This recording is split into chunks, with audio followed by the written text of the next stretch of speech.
People have asked me before, uh, which would I prefer if I had a choice between the Chinaman dogs or the Nigerino dogs. Well, to be honest with you, I'd rather have those Nigerino dogs. And I can give you a perfect answer of why. Hold on. Well, I've owned Chinaman dogs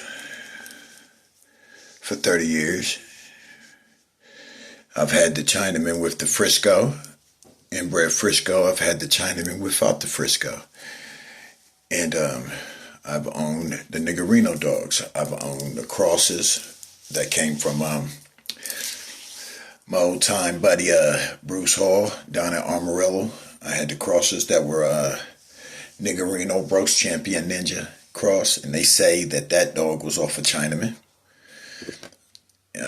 They say Bros Champion Ninja was down off a Chinaman. I don't know, but I know a couple papers were looking a little funny back in the days, and the cross was Bros Champion Ninja was off a Jeep, was a grandson or son of Jeep.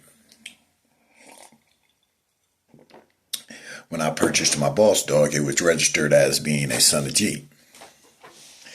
But to be honest with you, I'd rather own the Nigerino dogs. They are a little bit more intense. They take a little bit of time, just like the Chinaman dogs. Chinaman dogs take about, I say, on an average, about 2.5 years old to come to maturity. Nigerino dogs sometimes start up a little faster. They get into hunting and their athletic abilities a little sooner. But that's, that percentage is here and there. It depends on the dog and the lineage, which part of Nigerino it came from. Like you got the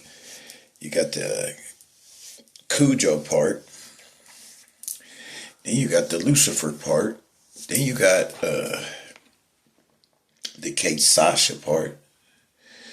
You got different parts of the Nigerino that you could breed up on and tighten up on. It all depends on, just like you have the parts of a Chinaman that you can go the Frisco way.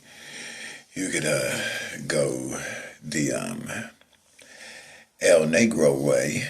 That's when they crossed. They had a little parts of Nigerino. I think El Negro was like one third Nigerino, and that's why I started capitalizing and breeding the El Negro dogs because of the cross of Nigerino in there.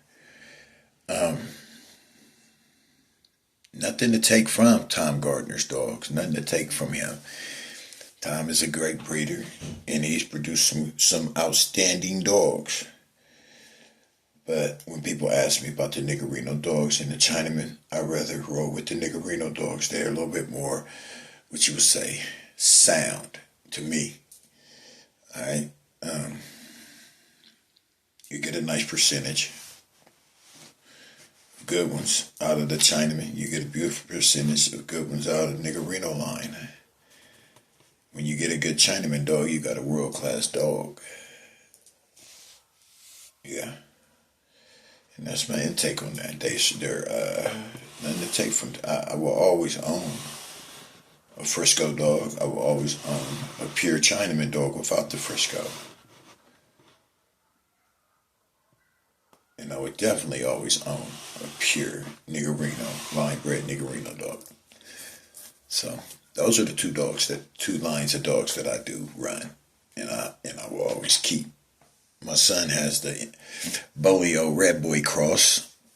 He got down from Mr. Albert down there that owned Mayday, and had Macho Buck.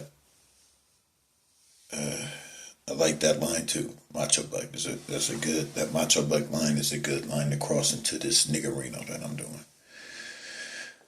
So I got some good projects coming up. Just stay tuned, and yeah, I'll talk to y'all in a little bit.